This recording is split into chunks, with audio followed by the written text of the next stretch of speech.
Don't be polite.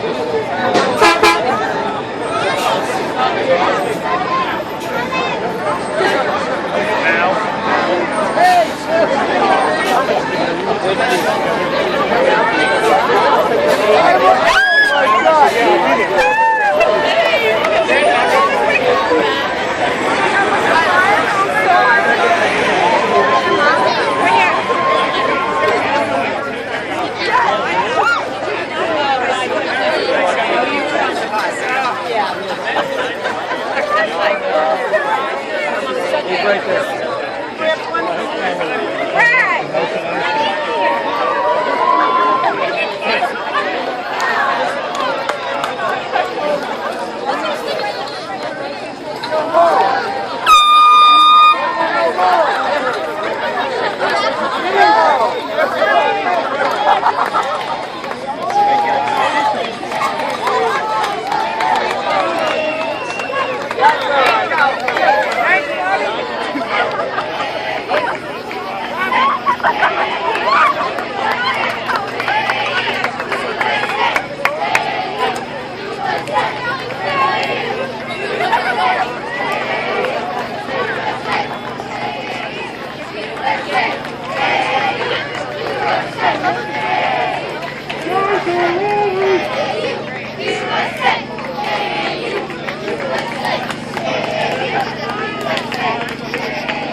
I got it.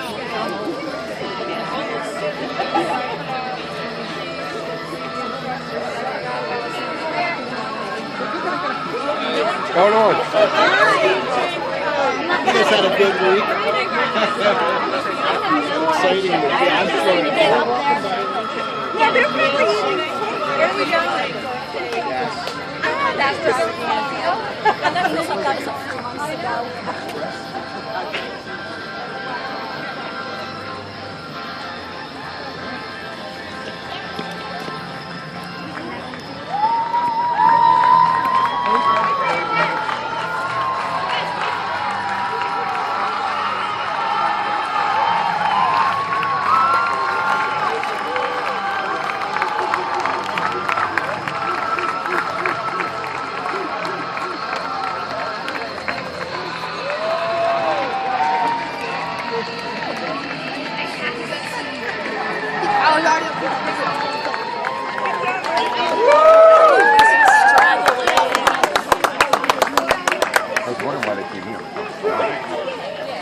Hey everybody, welcome back.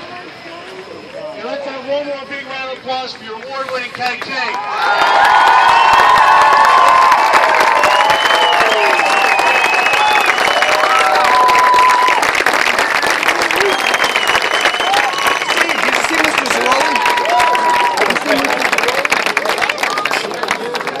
Gentlemen, it's great to have you back. My name is Matt Fedek, and I'm the mayor of Kennett Square. And on behalf of all of your neighbors, I'm here to welcome you back as the winners that you are.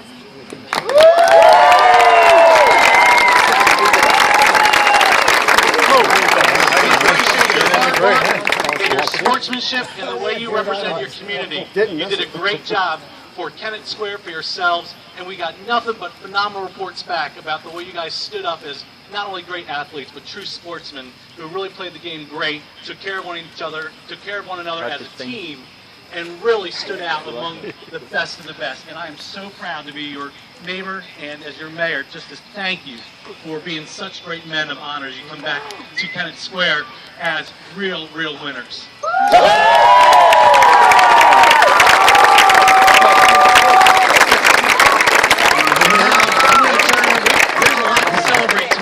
We're going to have John Tucker, who's the president of KU, come out and get us started. Where's John?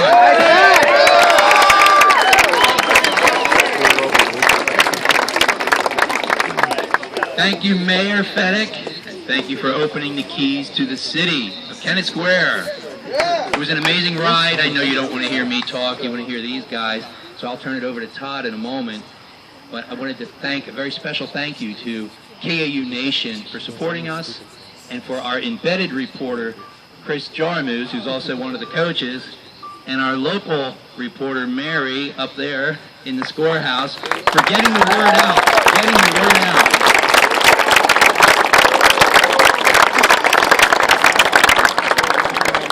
All right. I'm so glad that we're here because this is the spot where many of their careers started. Most of this group has been together since probably age 6 or 7 for T-ball, all the way on through to age 16 where they are now. And to bring them back here as national champions is just amazing. So without further ado, let me introduce the group here to Todd Dewar, the manager.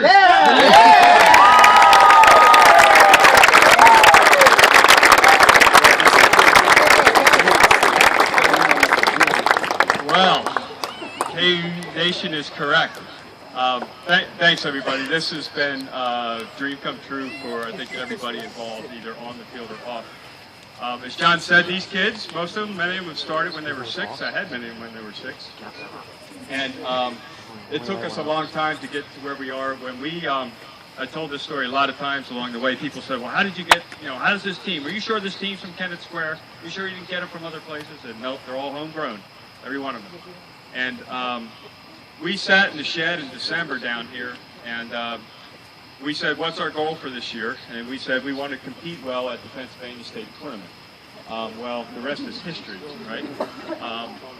So they put a lot of hours in, week after week down at the shed, and then when school ball came, and then summer ball came, and I remember with many of the other adults around here scraping mud off the NVF field in early July just trying to get our district tournament in.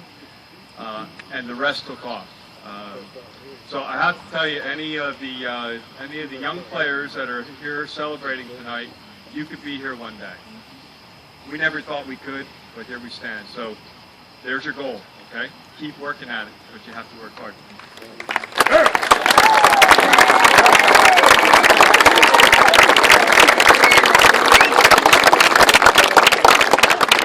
There's a few other thank yous that really need to go out here that people can recognize. First of all, yeah, these guys are the rock stars here. There's no doubt about it.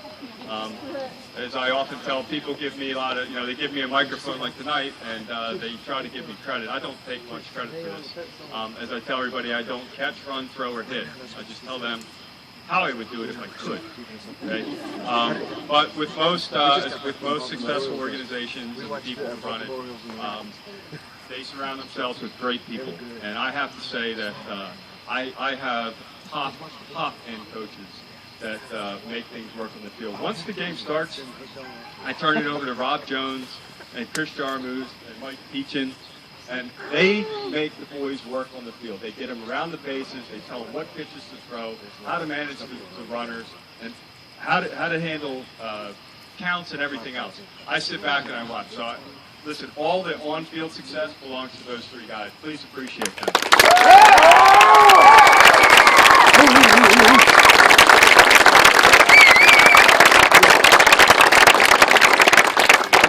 And of course, I'd like to thank my wife, Sue.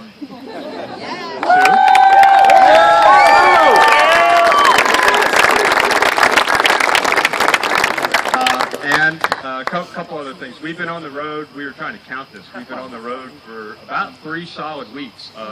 In some places I won't even begin to mention. As Mike Peachin reminded me on the way down, he says, "Hey, do you guys remember this?" And he showed me a picture on the phone. It was a bug that he had smashed on his head while he was sleeping in a certain place. That he happened to stay. Right? So we've been through a lot. We've had a ton of laughs along the way. A ton of laughs along the way. A ton of challenges along the way. Everybody's aware of some of the family members that we lost along the way, and some that are in pretty bad condition. And these guys kept their focus through that. But they couldn't have done it without the folks coming out here and the many that aren't here supporting them. When we got up to Bangor, Maine, we were pretty wore out. And when we started hearing the groundswell of support that was coming from the folks around here, we pulled the players aside one night and told them, "Listen, you have played for the benefit of this team, but you no longer are playing for the benefit only of the team. You're playing for the benefit of what we now term the KAU Nation. So thanks for keeping us going. Thanks, everybody."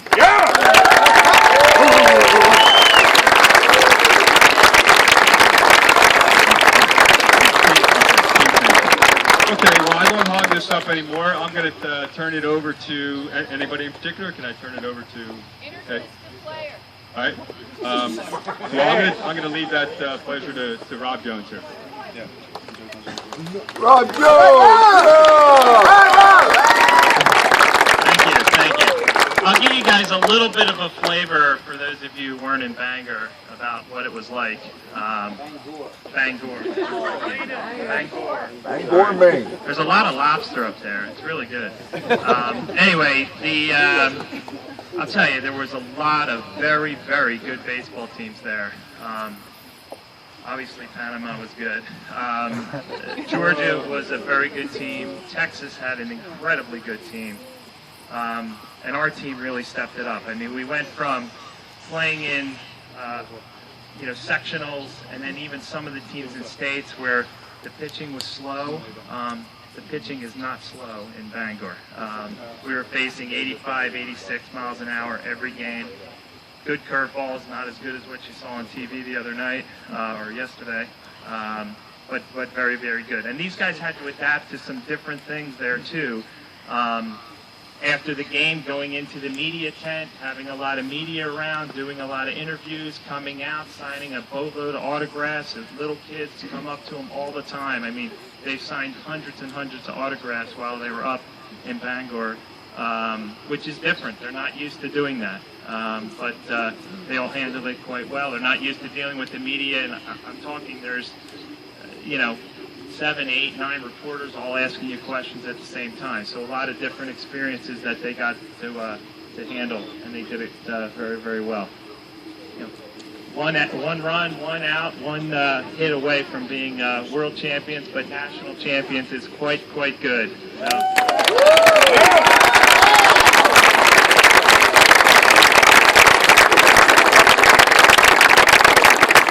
I would put a special shout out to Mike Robinson. Mike's worked really hard and well with the big league program and with these boys.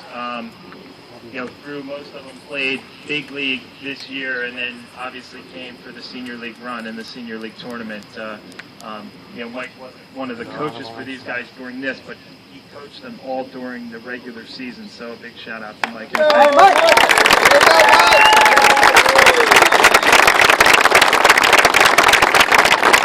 With that, maybe I'll turn it over to the pitching coach, Mike Peachin, and then maybe we'll do some interviews. All right, Mike.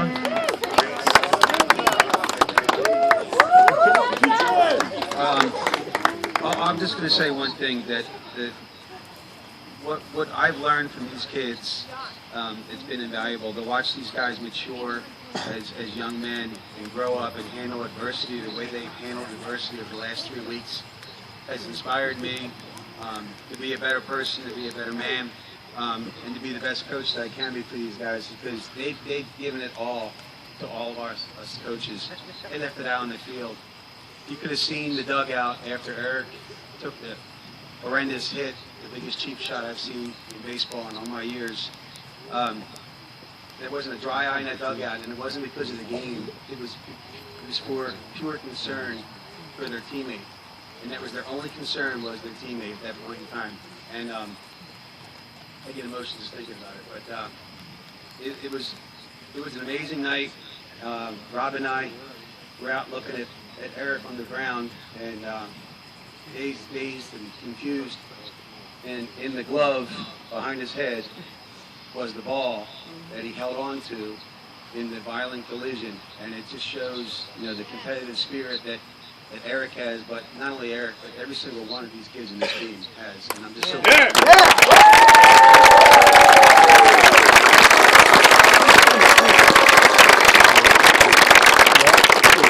when you're little, everybody thinks it's a joke, but that little thing up there that says Little League Pledge, we talk about it, that is the epitome of what these kids are right there. Every single word on that pledge was exhibited by these guys up there the whole time during this run. And you should be proud as a community to have these kids represent you up there in Bangor, because they did a great job for all of us.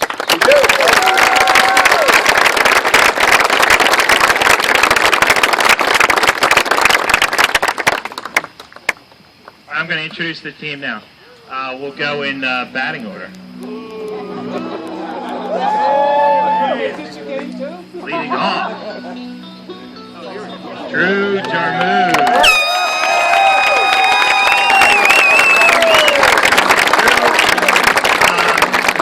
Fantastic outfielder, really strong arm, fantastic hitter, great speed. Five-tool guy right here.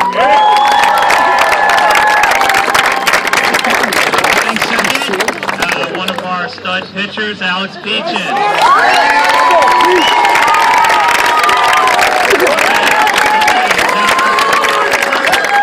I'll get to the shorts. Now these shorts that he's wearing, everyone can look at them, see how hideous they are. Last night, after the game, a lot of the kids traded pins and all these different teams. Well, Alex traded his shorts. Okay, so he had Unionville lacrosse shorts on, and he traded those for these from some Italian kid. Literally, shorts off, shorts on. So there you go. He's got Italian shorts on. That's why they're so small and so hideous. Good job.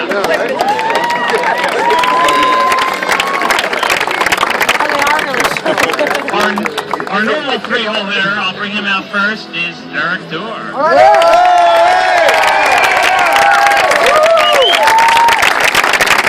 really missed Eric.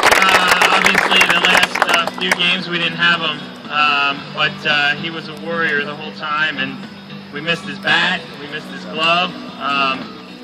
Little did everyone know that Ryan Barrett caught the semifinal game and half of the final game, and Andrew finished up in the second half of the final game, but neither one of them had caught a game the entire season. Eric caught every single game this team played, every single inning this team played, until he couldn't catch it.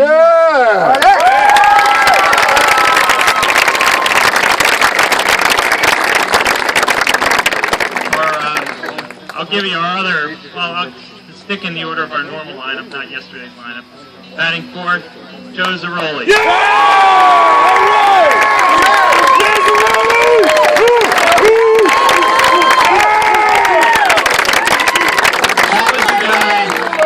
Joe was the guy that when we walked off the bus, we really want him to walk off first, because everyone's like, holy moly, is that kid 16 years old? I don't know how many times I heard that.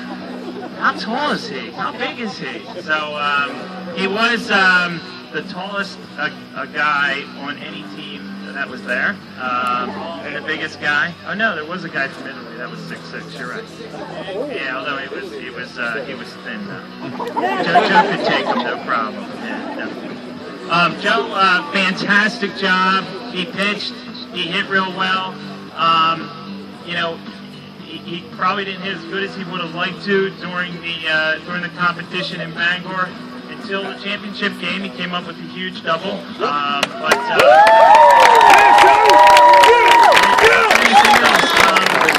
Everybody steps up at a certain time. I mean, some of his teammates carrying him during other games, and he carried his teammates during that one. So fantastic job.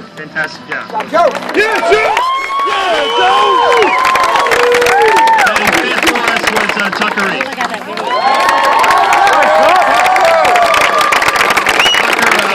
Throughout the entire tournament, I'm telling you, he played the best third base I've seen. Fantastic job. Very few errors. I mean, you saw a couple of his plays on TV, I'm sure, during the game.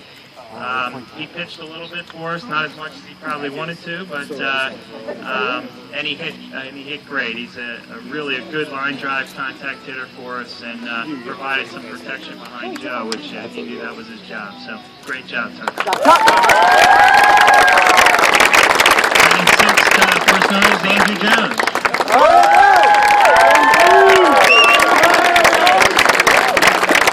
Andrew was, besides Alex, probably one of our primary pitchers. He pitched just about 2 complete games up at the World Series. He pitched our initial game against Texas, and we knew that was going to be a very, very tough game and a critical game for us because we thought we could beat Italy, and we were hoping and thought we could beat the Illinois team, but we were worried about Texas, and Andrew pitched a complete game there and got us off to a real good start. Had a tough game yesterday, but that happens. And a couple strikeouts, you know. Love you, Andrew! He played great. I'm telling you, without Andrew, we would have even gotten close to being to the World Series.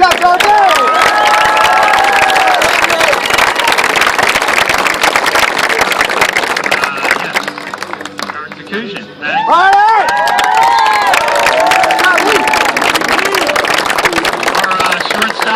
Fantastic job at short the whole time. A good hitter. 2 hits in the championship game for us, and against a very, very tough pitcher. And yes, I mean there were rumors about that. Did the pitcher get signed by the Mets? Yes, he did. He got signed by the Mets after the game, about 10 minutes after the game, from what I understand. So he was a very good pitcher. He threw high 80s, he hit low 90s a couple times, and had a really devastating curveball that gave us fits.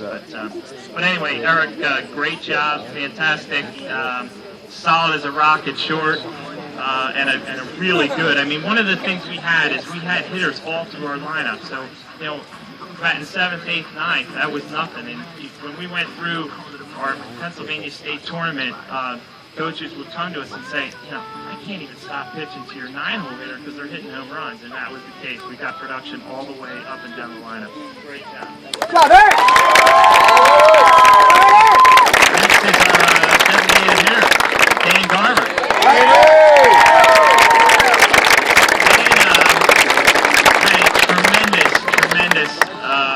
Did a fantastic job up at the World Series. A couple games he had some huge hits. He hit well over 400 something. I don't know, 450, let's call it, something in that neighborhood. It was throughout all the tournaments his best tournament. His best average was when the pitching got tougher. So, you know, I know what to throw you if I'm trying to get you out. I'll throw you that slow junk, that nice fastball you grew. But a fantastic job. Didn't get in the field much, but was a solid clutch hitter for us in the DH spot. Our ninth ball is Jake Freeman. All right, Jake. Jake actually hit leadoff for us in a couple of the early tournaments up through states. Struggled in states. I think he struggled a little bit, and we moved him down to the 9-hole in the regional tournament, and he was our best hitter. And he was one exactly that the coaches recommended. Like, how is that kid hitting 9th? Because he was just roping the ball all over the field. So we had him there as a secret weapon, almost the second leadoff hitter as the time we got down to that. So he's certainly not a 9-hole hitter. He's really a 1-hole hitter. But it gave us the liberty to do that. He played solid as a rock at second. I don't think he made a single error that I can remember the entire run, not one error. He was absolutely solid. Chris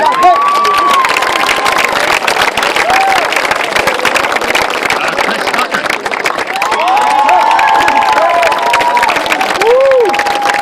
Chris was our left fielder, played left field. much until after Eric got hurt, and then he was in the lineup, but came up, as you I'm sure heard, with a bases clearing triple in our game against Hawaii. And Hawaii is a very, very tough team. There you go, baby. That was the U.S. National Championship game against Hawaii, the semifinal game, and Hawaii had outscored their opponents during the play before that, I think 38-3. So we had a tough team ahead of us, and we got 4 early runs, as you saw. It was a 4-3 game, tacked on a few more, and then Chris gave us the cushion we needed. I did tell you before you got up we were going to break it open, didn't I? And you did. Good job. All right.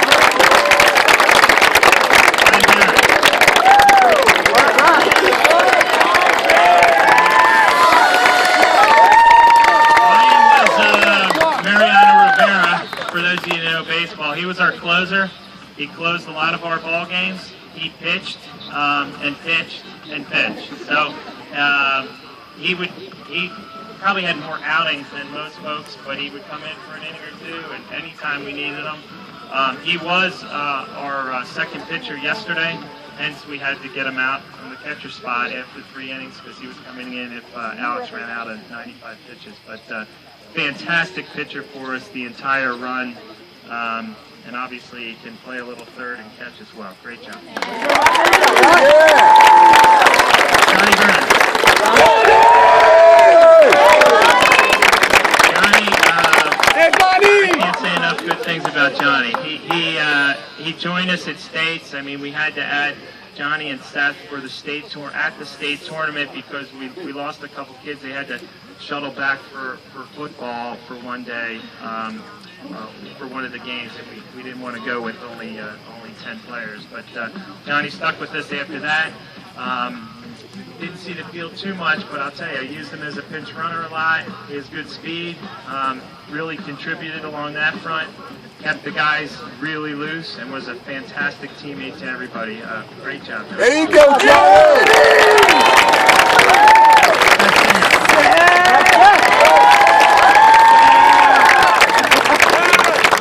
Seth also, a super teammate.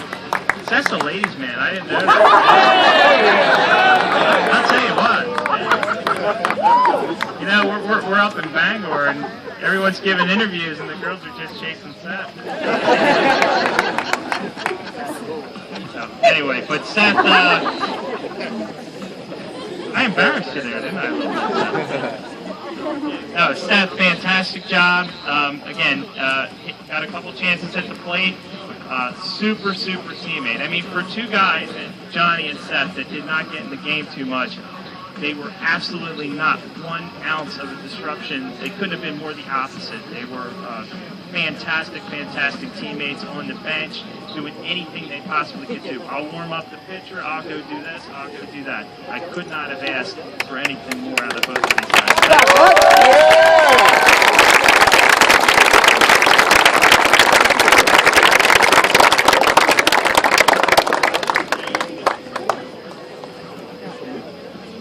All right, I'm going to open it up for questions from the audience. Any question for any player?